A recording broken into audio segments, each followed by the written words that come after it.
the December 18th meeting of the Lane Transit District Board of Directors. And we are in a different venue tonight. If you haven't noticed, for those of you watching us online, thanks to the Springfield Chamber of Commerce for hosting us.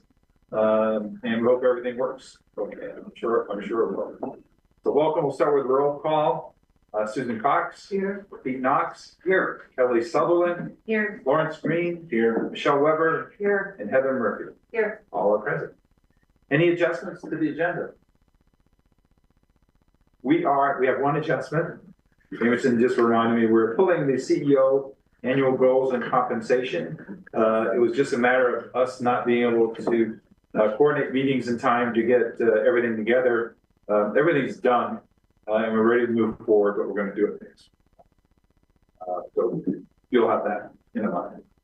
Any other adjustments to the agenda? CEO comments? Yes. First off, I want to thank the Springfield Chamber for allowing us to be here this evening. Really appreciate that. It's not the first time they've let us use our facilities, and they continue to do so. So thank you. Just a few things, board. I'd like to recognize some of the work over the past year that's been done, and some of the folks that have been doing that work. And we're going to talk about the STIF funding tonight. But I want you to know that this is the first time that we actually managed the process. Maybe not the first time, but the first time in a long time. LTA has managed the process. And I want to thank Kathleen Flynn, who you rarely get to see in person, but she is here tonight. Thank her for taking that task on. We've got nothing but kudos, both inside the organization and outside, on how the process was managed. So I wanted to bring that out. I also want to thank the facilities team. You know, back in January, it feels like a long time ago, we experienced that ice storm that negatively impacted so many across our county.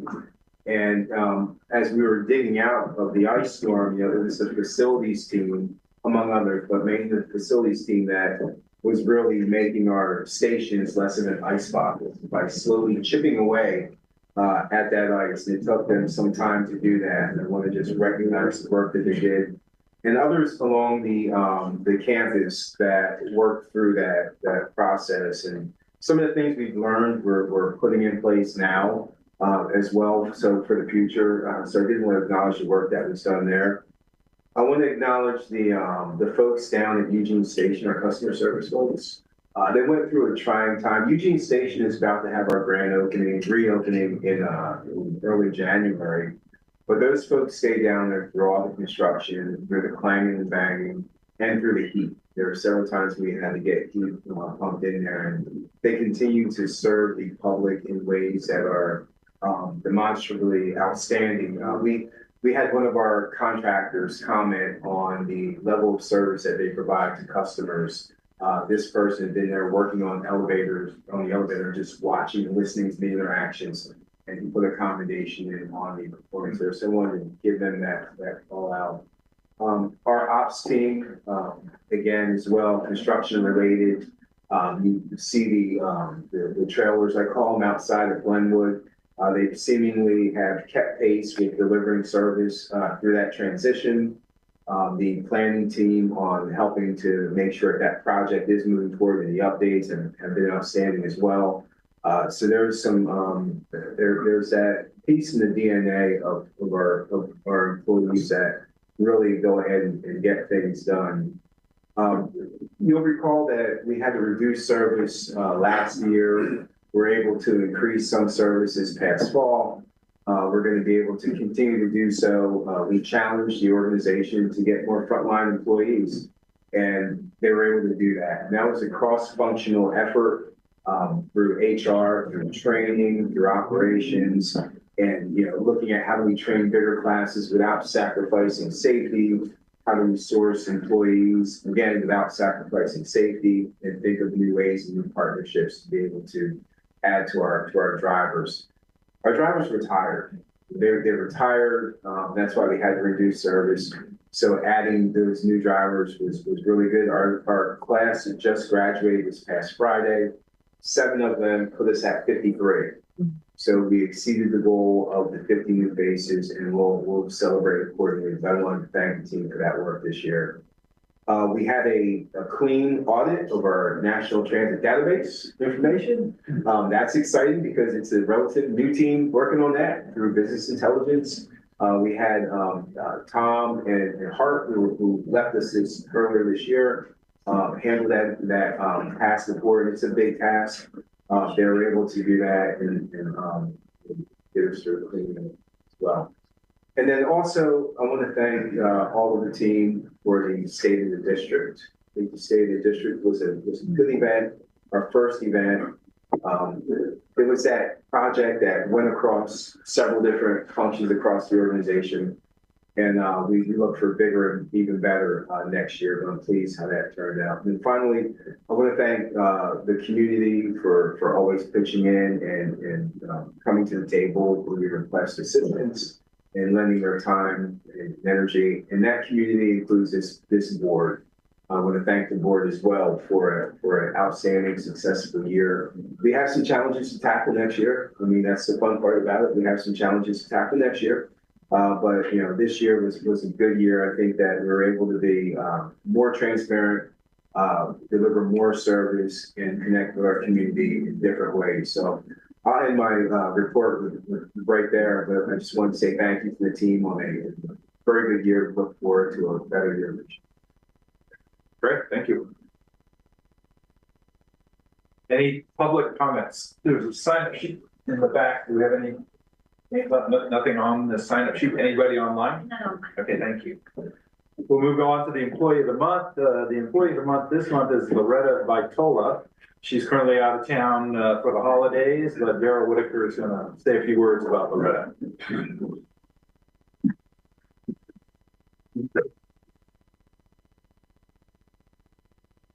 So good evening, members of the board, community members.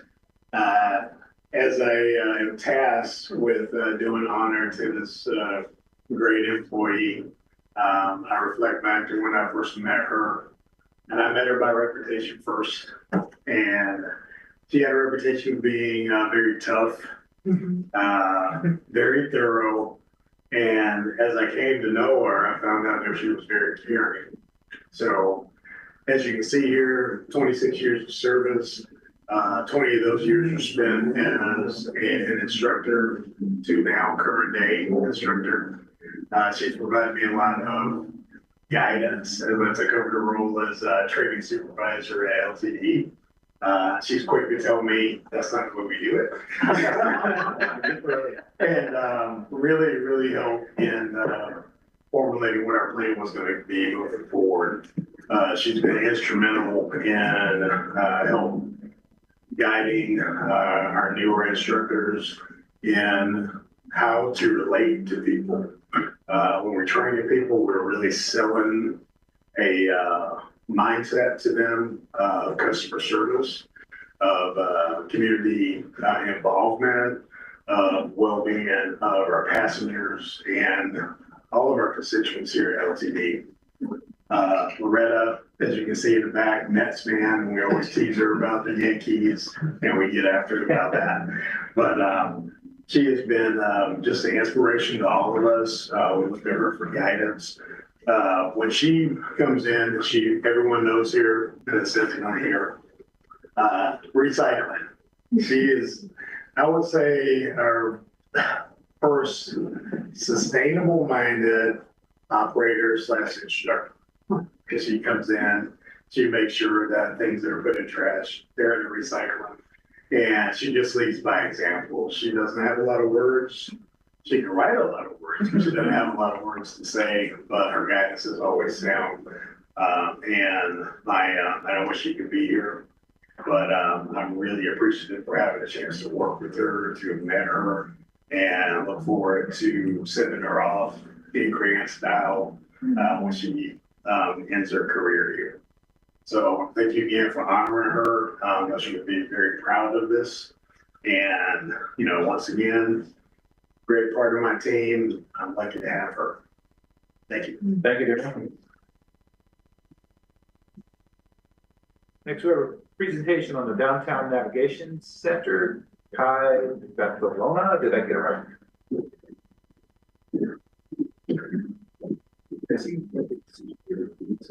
Sure.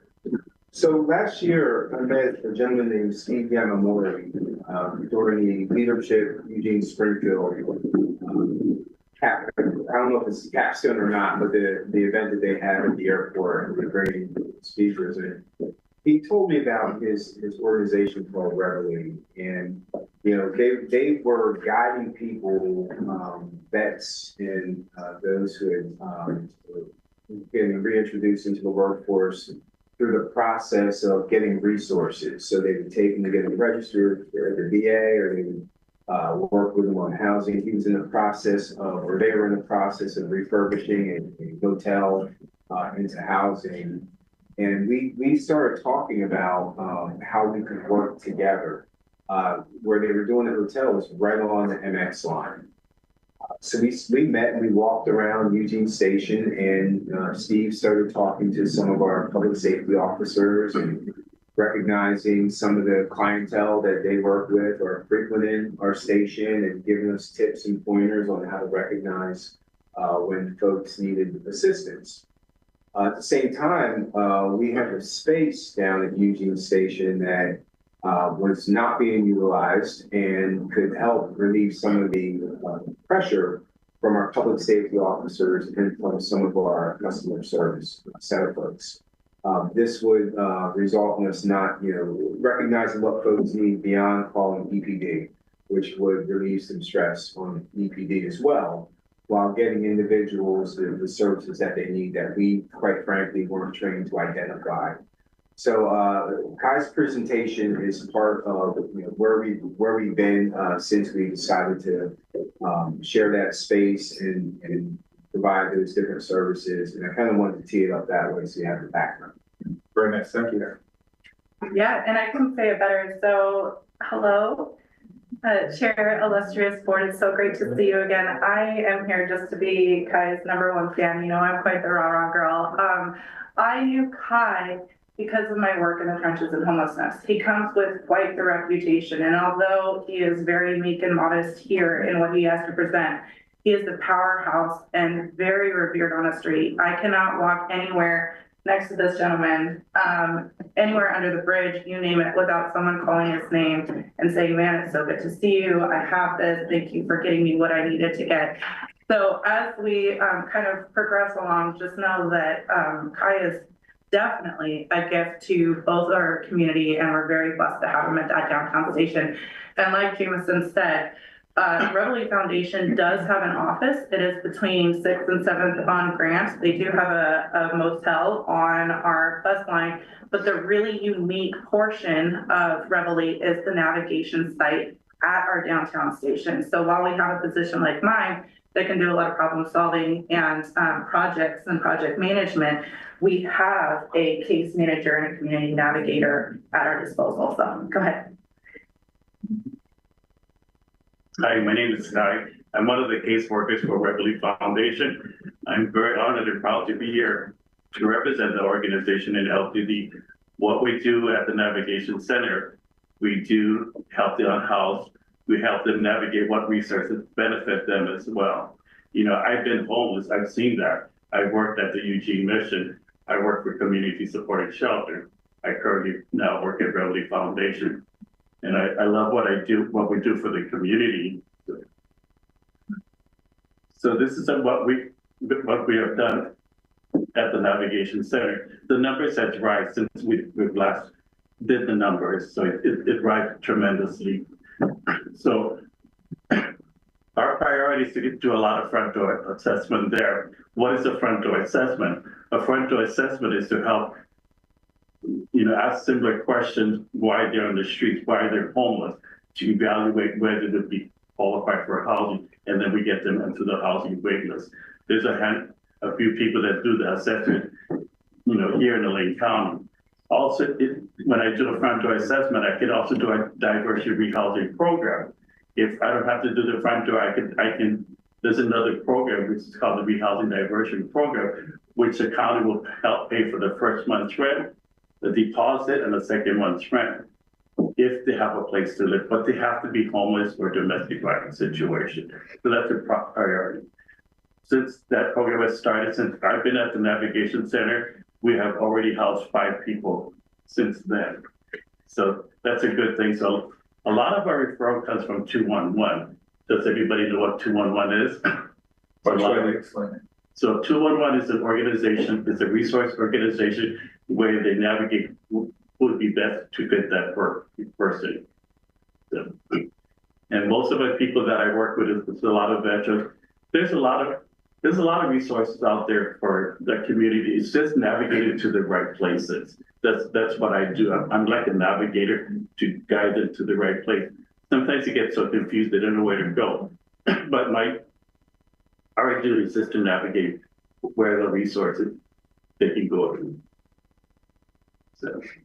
And I think that one thing that's really important about Kai is he knows things that I don't know, and especially with his connections that he has with a lot of other navigators, because something I get confused about is there's words called case manager, then there's words called peer support specialist, then there's words called navigator, and what does that all mean, right? And how do you really, and I think a navigator, if we think in terms of like cartography or mapping, is the navigator is the person that can navigate you to shore and to safety. And so whether you're a case manager or you're someone like Kai, so I'll give you a great example. We see on that third bullet down, referrals for showers at community supported shelters. So we were having a really significant issue with our public safety team where folks, depending on if it was like a physical ailment or just, they were just not able to control their bowel movements, or, they were coming in with significant smell, or like, they could be often like a biohazard in and of themselves. And so we could not get them on the bus to where they needed to go. And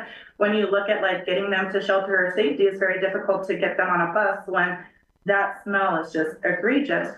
So we were looking at different options on how to get people clean, and there was no community showers that you could get to without getting on a bus, right? So it's a little cart before the horse. Kai found out a solution based on his prior work with community supported shelters that if you can get on the community supported shelter wait list, not just house at community supported shelters, but on the wait list, they allow you to take part in their shower station program.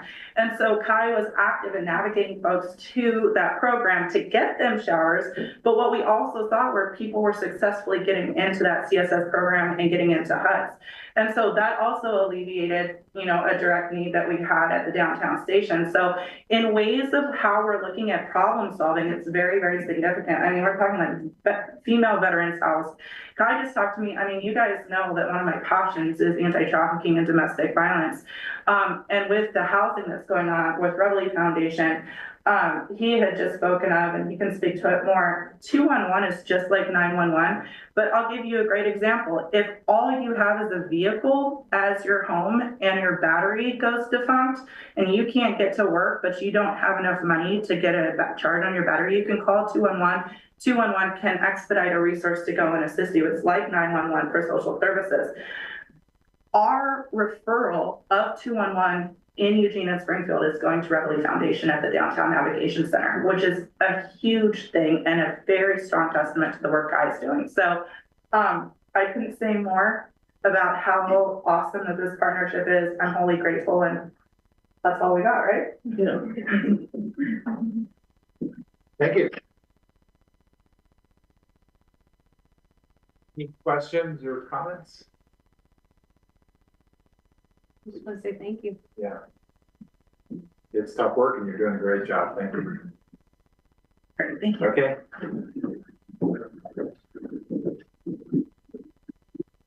The next action item is officer nominations and committee assignments. We have a little disjointed in terms of our bylaws and our timing, and Kristen's gonna talk us through that. Sure. So the current officer positions run through the end of this month. So they're January to December positions, and that's inconsistent with what the board's bylaws say. So the board's bylaws, the current version of which was adopted in August of 2022, states that the positions should run on the fiscal year, not the calendar year. And so what we're doing in practice is inconsistent with the bylaws. And so I think before we get in any further, there's no legal requirement that they run on the calendar year or the fiscal year. It is a statutory requirement that the terms are at least 2 years. And so it's part of what the board would like to do. Jameson and I did talk, and his recommendation, and you're welcome to jump in and say more, was that the positions should run on the fiscal year rather than the calendar year. And so we can go a couple ways based on what the board wants to do. So I think first I'm looking for feedback about if we want to keep what's in practice for the calendar year, then we will update the bylaws.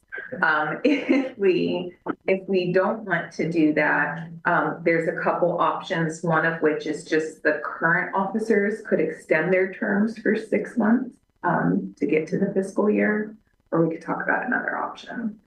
So I think the first part of this is, if the board wants to continue the practice of the calendar year or go to the fiscal year, like is in the adopted bylaws. So would there be 2 ways to get to the fiscal year? One would be to do an appointment that starts now, and then they would go basically 2.5 years. Is that an option? Yes, you could do that. And so either the current officers serve for 2.5 years, or we can appoint now, for a longer term. I mean, at some point,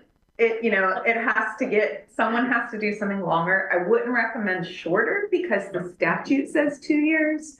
So I think more than 2 years is probably okay, but not less. Did you want to add something? Yeah, I think one of the questions is, as Kristen said, do we want to go the fiscal year?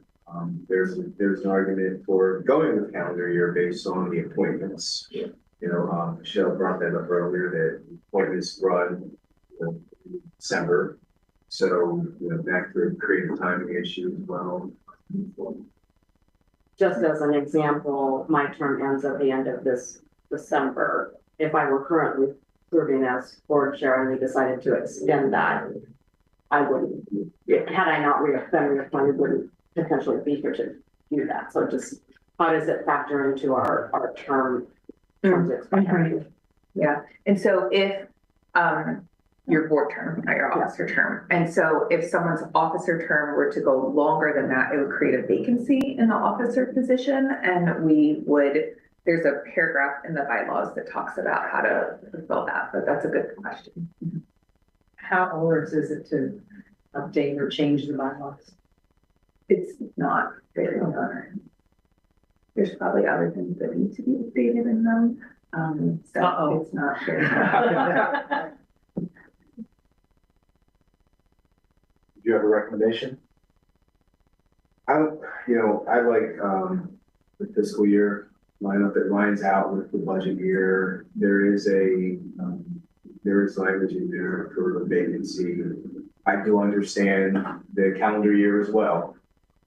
I see both sides, but I think my preference would be calendar year. It lines up with the budget. Fiscal year, July. And, you can keep the officer terms. I think in the packet, it looked like the committee appointments also are running on the calendar year.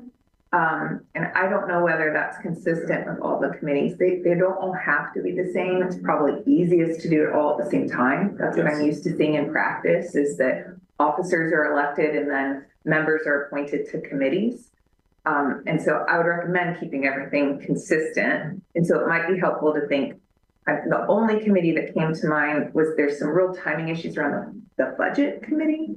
And if that committee being appointed makes more sense in July than appointing someone in January, and you can treat that particular committee differently, but it's really your preference as a group.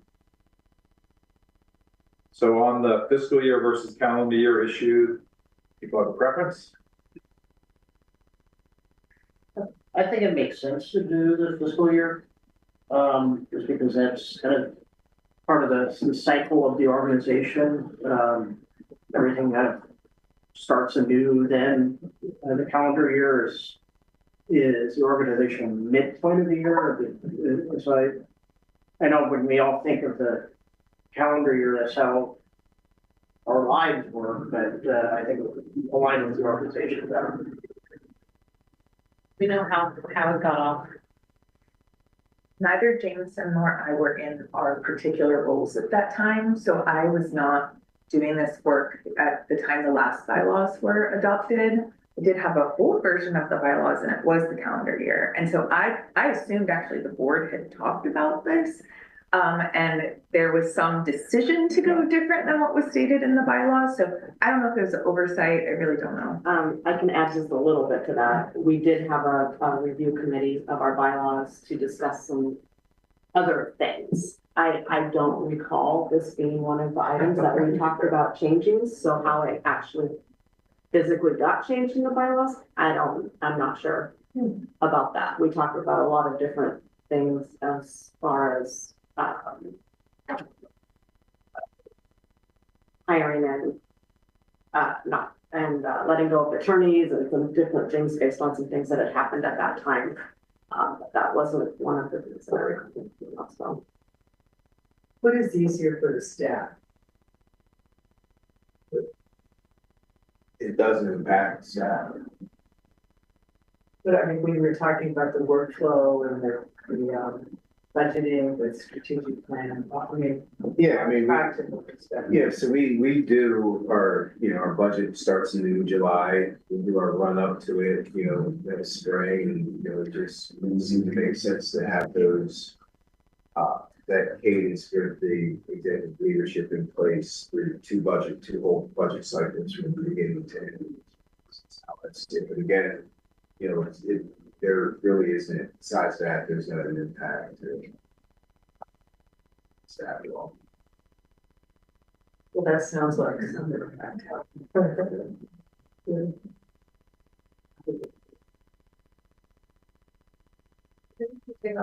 Like when did we last elect, was it with the calendar year? So we went almost, those of us that were new then, went almost a year before we had new officers. I think so, right? Our last election was. It should have been beginning 23 because it would have been all of 23 and all of 24. And so the bylaws and the Oregon revised statutes that apply to you say the terms are 2 years.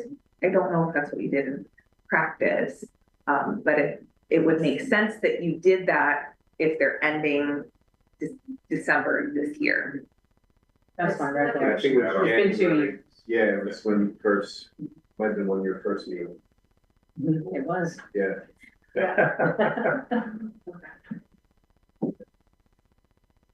And I wonder if that wasn't the interruption, because I think we did have quite a bit of turnover at that point, and I think officers turned over.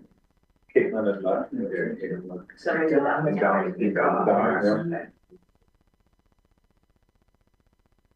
I'm with Susan, I'm fine with going with staff recommendation, although I do think it's a weird gap after appointments when we do start in January, but we have a provision for that.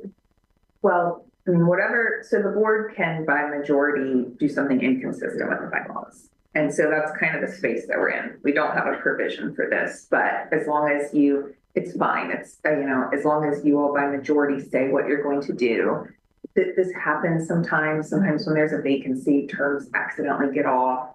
So if you want to move to the fiscal year, which, you all are still discussing, then we just figure out how to bridge that gap. Ideally, we don't want to plug someone right out in a new appointment into an office, but it happens sometimes too, but I need July's time and my fiscal year. Your fiscal year, Susan? I'm Switzerland. You're Switzerland, okay. I understand that. I would just defer to a strong preference one way or the other. He mentioned fiscal year, Lawrence. I'm good with whatever, but probably leaning more towards fiscal, Okay. I don't have a preference. I just, as long as we can resolve the term expiration piece of it, this gets a little awkward as the starter set, but then this year is Is the preference on time?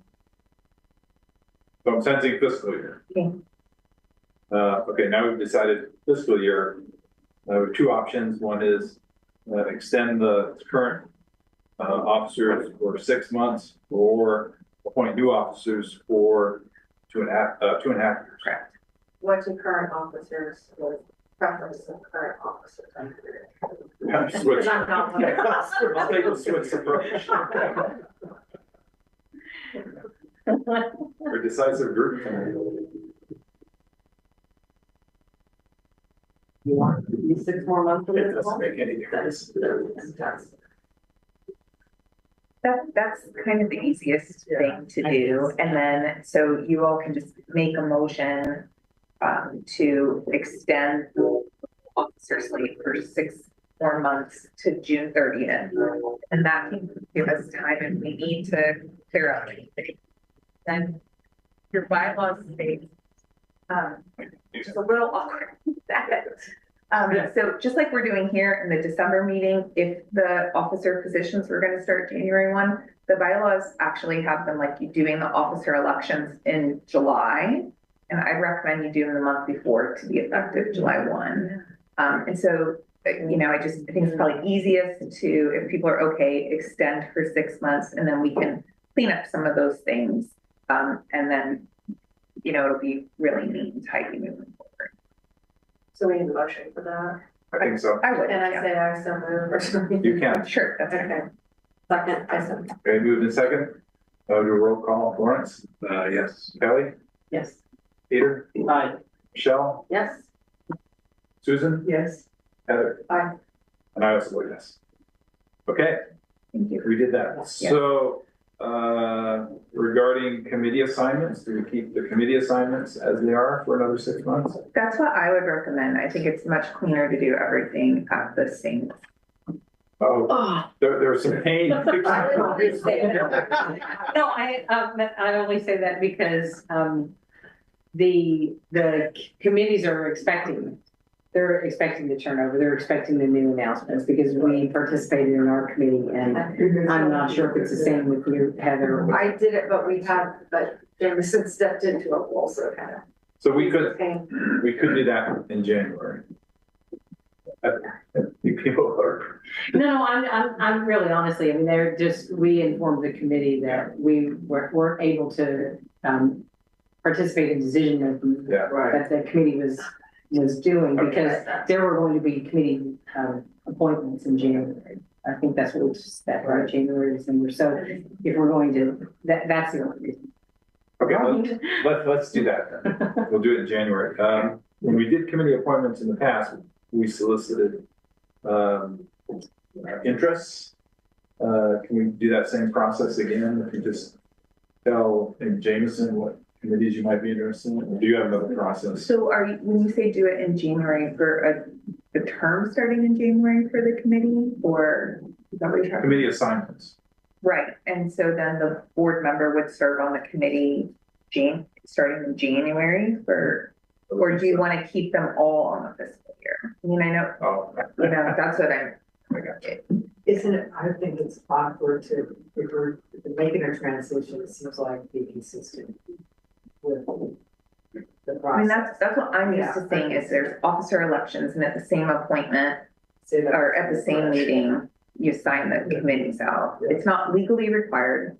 The problem with that, I think would be better for, because I believe it's an appointment of the council president to make those assignments, correct? The board president? Yes. Correct, yes. So. I You think have the a new board president doing it. Should do it. For the following year or whatever. Yeah, that's good. Yeah, rather than the old board president handing out presidents to people. Yeah. Those aren't 2 year, right? Those are every year. I don't know. Look at the committee bylaws, yeah. I mean, I think I think it can be changed to any time. Yeah. So you're saying the new board president would appoint to the committee? Yes. They'll change committees in June. Well, then everybody will stay on their current committees through June. Through June, And yes. start new committee assignments. That would put us in sync. And then the new officers are being elected in June. Yes, for a term starting July. Okay. That makes sense? Okay. I think we have that. We do have a committee we need to appoint tonight. We talked about this in another meeting, but we never officially created the committee. It's a committee to look at real estate transactions. Michelle, Kelly, and Susan have volunteered for it.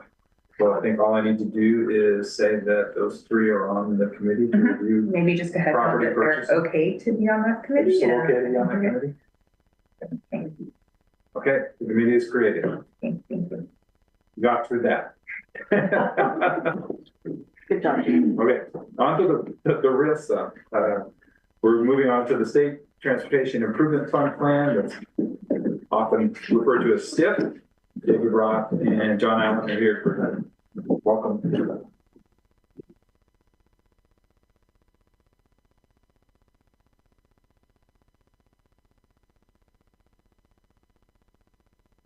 Sitting between two poinsettias here. I was trying to pick poinsettias, yeah. I'm Dave Roth, Director of Mobility Planning and Policy at LPD, and I'm here with mobility. So tonight we're going to be discussing the STIF formula plan.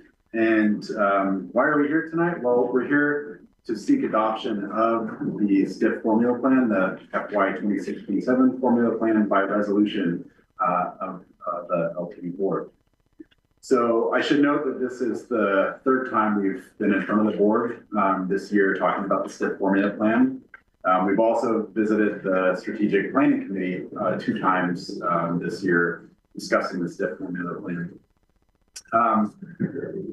I want to just acknowledge that this was a team effort, and I think you already heard kudos to Kathleen Flynn, and I just want to reemphasize that as well. She really helped us navigate through this highly technical process that required a lot of communication and logistics to see it through. So it's pretty excited to be in front of you tonight to bring the STIF formula plan for your approval. So although we're here to seek approval of the formula plan, I also thought I should mention that there's another part of the STIF program, the discretionary program, which are the competitive funds. And you'll see reference to some of those in your packet in the attachment in terms of utilizing formula funds as a match to support those discretionary awards. So in terms of the discretionary awards, in partnership with the Stevie Jean, we were awarded $1 million to put towards a new downtown service. LTD applied for and was awarded $200,000 for a shopper shuttle vehicle. Rural Services pilot program, we were awarded $720,000. Our partners at LCOG were also awarded funding for their Link Lane services, both Florence to Yachats and Eugene to Florence, for a total of about just under $1.5 million. LTD's Diamond Express was awarded discretionary funding. And then also a new exciting project in Florence, the site selection and design of a mobility hub in Florence. And so you'll see match for some of these projects in the formula plan. So I just wanted to mention those. Also want to mention and say thanks to our STIF advisory committee who met 5 times over the course of the late summer and fall. We have 10 voting members and 3 ex officio members on the committee. And they really did the hard work of advising staff on developing the plan. And also when we got to a point where we had to make adjustments to the budget on individual projects, they were really helpful in providing feedback in what direction we went in that process. So the last thing I'll point out before I hand off to John is just to look at the overall budget, and it's on the second page of the agenda item summary here. So the estimated available funds for the formula plan for this biennium total of $16.8 million.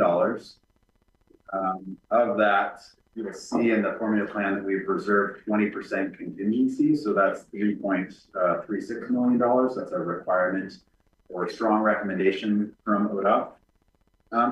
Also, worth calling out, I know we've discussed this previously, that we had a significant amount of carryover dollars that we are applying towards this plan. So you'll see those represented here, and it's a very similar amount to the available dollars through the FY 26-27 program, so 17 million.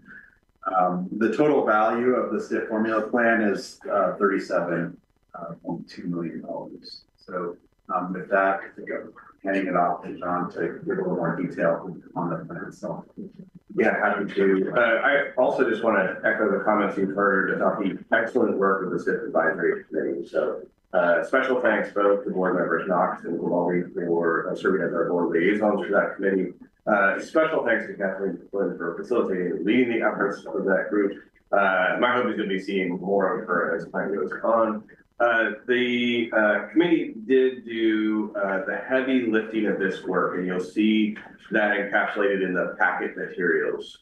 They went to an even more granular level of detail, so they were reviewing every task within every project and every dollar allocated. It's difficult work, so the total allocation over a 2-year period is $37 million. Within that, internally, staff had to come to terms with how can we best use these resources to serve our community. Well, when we put pen to paper, there are more things we'd like to be able to do than even that $37 million is able to achieve. So we had to find ways to do more with less to be able to meet that budget target. So the STIF committee gave guidance on how best to do that, and staff followed that guidance, which you'll see reflected in the final STIF plan and in the packet. Within that, just highlighting a few things on how we were able to achieve that. David mentioned the STIF discretionary process. LTD is projected to be extremely successful in the STIF discretionary process. I think that's a testament to the great work that the board has done on that, as well as the STIF advisory committee. So this is a statewide competitive grant process, and I think LTD is positioned to come out as well as we might hope. And within that, not just our discretionary projects being successful, but having a favorable match rate helps us stretch dollars further. So we had originally planned on up to a 50% match rate, which can be quite spendy in our STIF plan, to what looks to be a much more favorable 20% match rate. So we're able to stretch our dollars much further, and that helped us bridge a majority of the gap. So that's great work both from this board and the STIF advisory committee in helping us get there. In addition, we were able to find areas where we were able to either, I think, better refine our projections for service expansions or do a better job of ensuring that we'll stay within cost containment. So that means not necessarily service cuts, but just making sure that we're very, very closely monitoring continued growth of programs that we would look at, such as our K-12 student transit pass program, our low-income nonprofit programs.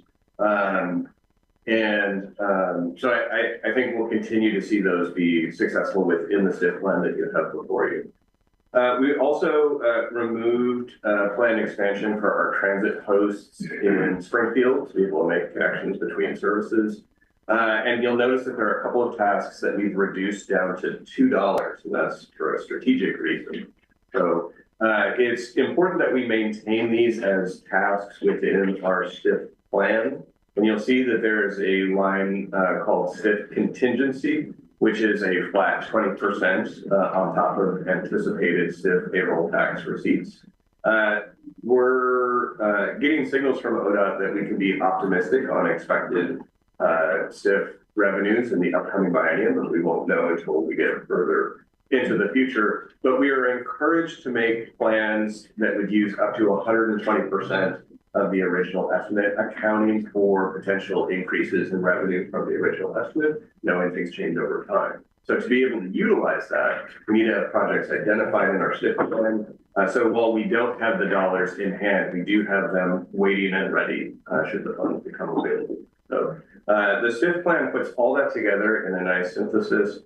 The $2 tasks include a transit access and safety program. And we also have our riverfront circulator, which you'll note was also one of the STIF discretionary projects. We believe we can also use some existing funds to help match that to be able to provide service in that area. So we're often finding ways where we can either use existing funds to help offset costs, stretch dollars further, or match for other existing grant agreements we have, such as federal funds like 5310 or 5311. So we're able to do more with less, thanks to the great work of the SIF Advisory Committee, and come forward with a fully developed SIF plan for your review. Here to answer any questions and otherwise looking for a motion of the resolution. Pete? Yeah, thanks for your presentation. I volunteered to sit on the SIF committee as a board member and listen to what they were saying. I'll give the advisory committee kudos. The packages were thick, they're very, very technical, and there's a lot of information. This is my third round through STIP funding stuff notes, and it gets complicated. That they got through it, they asked some really good questions, and they recommended it to the board unanimously. And I do give staff credit for getting us through that pretty quickly. So that's my report on that. Thanks, Pete. Other comments or questions? Oh, I just have a question. So it looks like starting in task 17 and kind of moving through those back tasks, there's a difference between the 26 and 27 amounts and the federal and the local and the STIF. And is this where the team kind of came together and crunched the numbers and figured out the best allocation? Correct. So staff provided a recommendation on how we can best be able to make these tasks and projects happen. Some will have either front-loaded or back-loaded expenses. So if there's areas in which we're able to, for whatever reason, for timing, we're able to push expenses to one year or the other, we're able to do so. If we're able to bring in match funds or funds from other sources, we're able to do that. The constraint on the use of STIP formula funds is that we can only use them as they come in. So roughly half gets spent in the first fiscal year and half in the second. And then we need to leverage other funds to be able to make things work in the meantime. So that's essentially staff's work to be able to put that together in a way where we can explain to the SIF Advisory Committee how to be able to keep things essentially running in a sustainable way. So one other thing I'll just do a call out for is that a significant portion of these funds are STIF carryover funds. These are funds that are brought over from unspent or underutilized programs from previous biennium. So essentially, these are one-time use funds that we're not going to anticipate to go onward in the future. So part of staff's recommendation in the STIF plan is to ensure that ongoing programs have sustainable funding sources that will be ongoing in the future biennium. And for things that may be either a one-off or a pilot or something that may be able to come and go, that's where we can best make use of carryover funding. So we're trying to design this in a way that for programs that we want to see on an ongoing basis beyond even just the upcoming biennium, that we'll have a reliable source for that. And not have any carryover. Correct. Next time, spend it all. Right. Okay, thank you. Other questions? Heather? Does this, I met with Southland Meals, so probably a couple months ago now. Does this change something programmatically for them? Yes, so that's a good. I think they brought that to my attention. Yeah, that's an important call out. So there's currently, this is the first year that essentially we've taken over administration of services from the city of Cottage Grove. So we're proposing the way LTD would essentially plan to run this ongoing into the future. It would look slightly different. So in the city of Cottage Grove itself, there's currently multiple services that are very similar and operating within the Cottage Grove city limits. One is a scheduled service and the other is mobility on demand, also known as the Cottage Grove Connector. We're proposing that just gets consolidated into one service. So increasing the amount of mobility on demand so that it can cover that additional amount of service all through one program rather than having it spread throughout. In addition, one of the STIF discretionary projects is a rural transportation pilot. that we would have incorporate the outside of the Cottage Grove city limits down to the South County line. So we would want anyone who's currently able to get a ride now to continue to enjoy that in the future, but it would look a little different. And that, the difference in what you're recommending, the merging. Because there are two programs and all of those buses come by my work site. So are you recommending then the $3 trip? Is that what the merger is going to end up ultimately? Because there are two, there's like the route around, it's called something different now, but. Yeah, so what we're proposing is that we expand the Cottage Grove connector, which is currently a $1 service. Okay, that's anywhere within the Cottage Grove city limits. There's an app you can download on your phone, or you can call a dispatcher and we'll send a vehicle out to right where you are and take you exactly where you need to go. We've gotten really positive feedback on that service from the community. So we'd love to just grow that so that it becomes the core service. And that'll be the $1. Correct. The right, not the door to door, really. Correct. So they're both origin to destination services and they're very similar. So it's consolidated into one more clear program. Thank you. Other questions? I have one. Are there any projects or tasks that didn't make the list at all that were discussed by the group? Did we eliminate any? I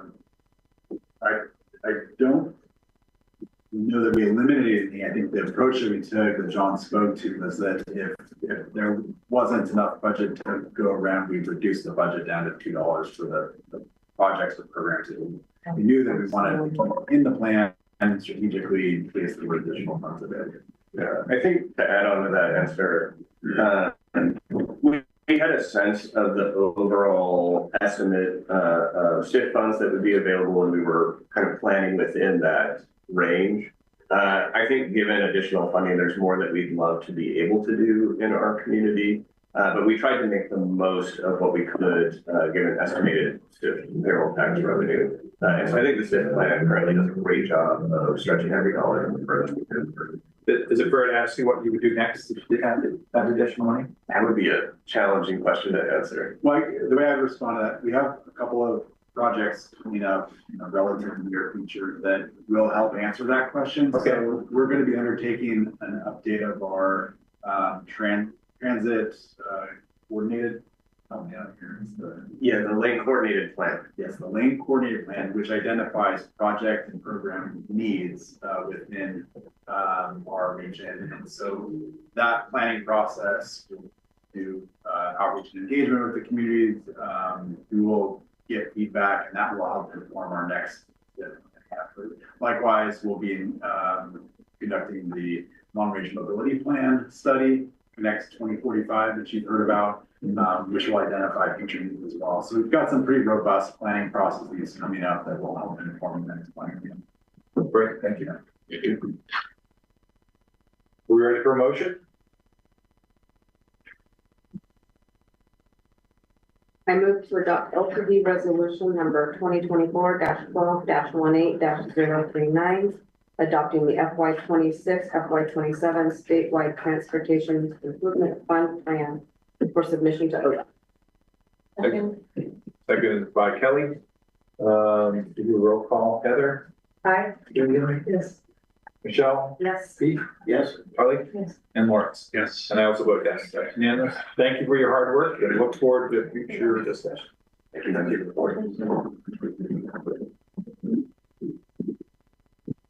Okay, we will do the CEO annual goals and compensation in January.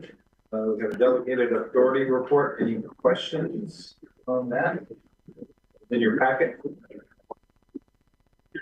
Monthly department reports for December. Jameson, you want to talk about those at all? Sure. So you can see from the department reports, marketing's been pretty active. Quite a few events down at the stations, reaching out, working through the really couple of Hispanic themed events to reach the community, but also a YMCA mobility outreach event. That was good. So we're getting out and talking to people in the spaces where they're located. We also had development services do a report on our update on the 310 Barfield site. You recall that's a site that we're leasing to the city There is, there long-term parking, safe campsites. That lease runs through, has 2 more years on it. So we're tracking the productivity of that location. We'll continue to come back to the board on that. Our Ride Source location is directly adjacent to that property. So as we look to, as that service grows, we may need to kind of think through what we want to do with that location operationally. So kind of wanted to keep that on the radar, how that's working out there. Thank you. Any questions on the operations monthly report? Your operations monthly report is not in the packet. It's a handout in front of you. It's this guy. Thank you. Yeah, we have it, Heather. We pulled this out for a couple of reasons. Amy Riker and her team are moving forward and putting together an operations report that we want to make standard. If you go back through the board package, you'll notice several different iterations of operations reports, and this is another iteration that is not complete. We intend to incorporate some of our financial data with this data as we move along with our ERP system. But I wanted to share this with you as kind of the template on how we plan to move forward, if it's helpful for you all. Each of our operations reports will contain some key highlights that is contained in the information. So for this one, if you look at the MX and fixed route ridership, we're up by about 2.6% over a 12-month rolling period. So we're including the current month, the prior month, the monthly change, and then the 12-month average and what that changes as well for those ridership numbers. We're also going through revenue hours. Revenue hours are important for a transit district because those are the times when the buses are actually out picking up people. So the time from the base to the first pickup is pulled out of that. And this really gives us an idea of how much service we're actually putting on the street. So we feel like that's important for the board to kind of see that ebbs and flows with our operator count, right? So that's one thing that we feel is important. Our ridership per revenue hour we feel is important as well for the board to kind of see there. And of course, our ridership trend. On the second page of that performance report, you'll see mobility services. So these are all the services that John and Cassette oversee. One thing that we'll be adding to this when available is a subsidy per trip information on what is that service costing us. I think that's important to go in wide-eyed, just because I think it's important to understand what the outcomes of that service is. Our rural service is expensive. Every transit system's rural service is expensive. But the outcomes are the important part, and knowing what those expenses are. So we'll be adding that in here as well, so that we can keep an idea of how we're running the business sense. Fleet maintenance, you'll see we included maintenance cost per mile.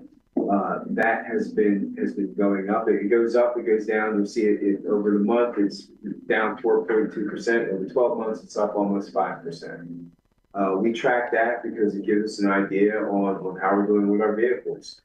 Some of the costs, some of the reason why the costs go up are aging fleet, vehicles coming out of warranty, or we just did a better job of preventive maintenance that one. So we'll be tracking that and giving the reasons why those numbers are moving the way they do. The other piece we'll add to this that's not here now is our road calls. So the time when we take a fleet mechanic off of doing regular repairs and send them out to fix a broken down vehicle, that's an indicator of how we're managing our fleet as well. So we'll be including that information in here. And finally, the other pieces that impact our ability to make service are absenteeism. You'll see that last year absenteeism this month hit almost 21%. This year it's down a bit. So hold on, I think I'm lying here. On the rolling 12 month absenteeism continues to climb.